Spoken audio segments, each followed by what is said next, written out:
Well, first of all, it's backed by Daytona, so it's unique in that regard. I think I mentioned before that we have a level playing field. The equipment is absolutely top of the line. The Tony Kart chassis is fantastic. The Vortex engines are really good, and the OK engine that we're using for the senior and the junior classes have no clutch. So we've taken away all the uncertainty around that. And all the equipment goes into parc fermé conditions at the end of each round. I think the price is very attractive indeed. We take care of all of the aggro, all of the logistics. People don't need to buy expensive vehicles. They don't need to own the equipment, which is just then going to depreciate.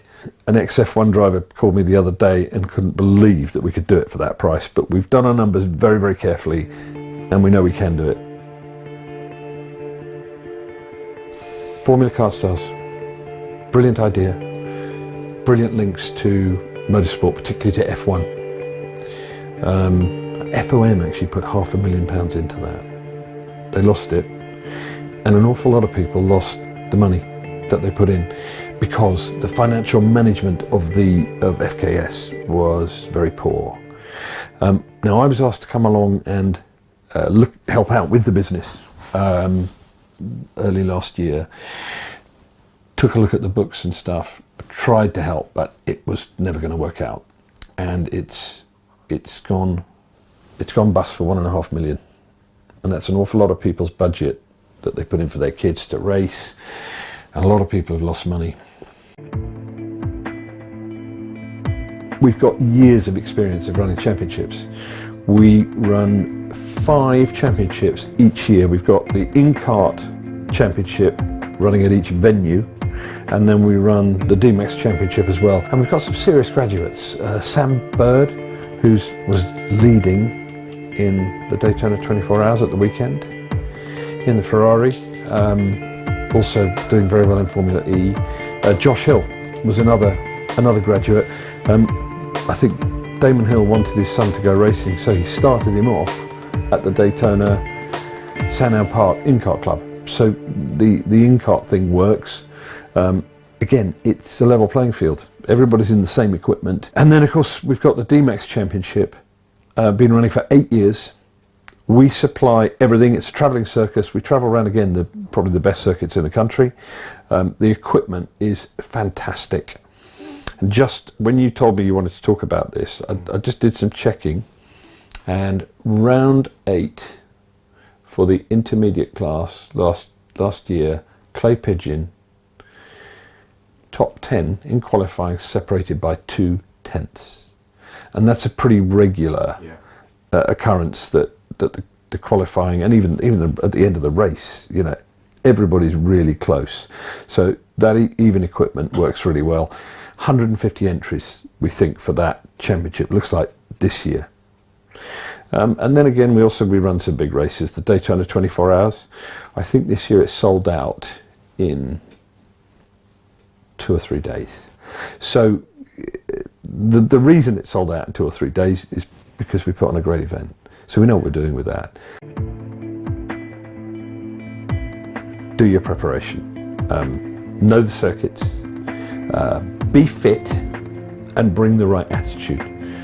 There's an awful lot of talk and noise now about these issues of your attitude. I did 2 races last year. Did the Burkitt 6 hour in October, and then the race of Remembrance, 1,000-kilometre race in November. 2nd place in the Burkitt. We won Race of Remembrance. So let me tell you a story about attitude and approach. When we were racing in Anglesey in the Race of Remembrance, I was really struggling to get the car into 2nd gear. And I think I might have done a bit of damage because I was probably just overdoing it a bit to get it into 2nd gear. My teammate Wade Eastwood was out in the car, and then he suddenly appeared. We weren't expecting him, but he suddenly appeared in the pit lane. The radio had gone down like half an hour before, so he couldn't radio in to say there was a problem. But he turned up in the pit lane, and the gear linkage had broken completely. So Wade, being incredibly resourceful and a stuntman, thought about it. It lost the gear linkage, so he put the clutch down, and he reached down and he got hold of one of the cables that goes back to the gearbox, and he pulled it really hard, managed to get the car back in gear, third or fourth gear, and was able to get the car back to the pit lane. And the guys from Daytona Motorsport jumped on the car, they went in and they were cable tying the cables to the gear linkage so that we could drive it back. Now, I knew that second gear, or I thought second gear was the problem. So I said to Wade, I think you should forget second. Meaning, don't use second gear anymore because you're putting it under strain and it'll break again and we won't win the race. I meant use third and fourth. So I said to him, I think you should forget second. And he looked at me and he said, what are you talking about? I still want to win this. So that is a competitive winning attitude. And if you can, I think if you can bring that to the GPK Championship, then you're in with a chance. I'm excited. I'm really looking forward to it.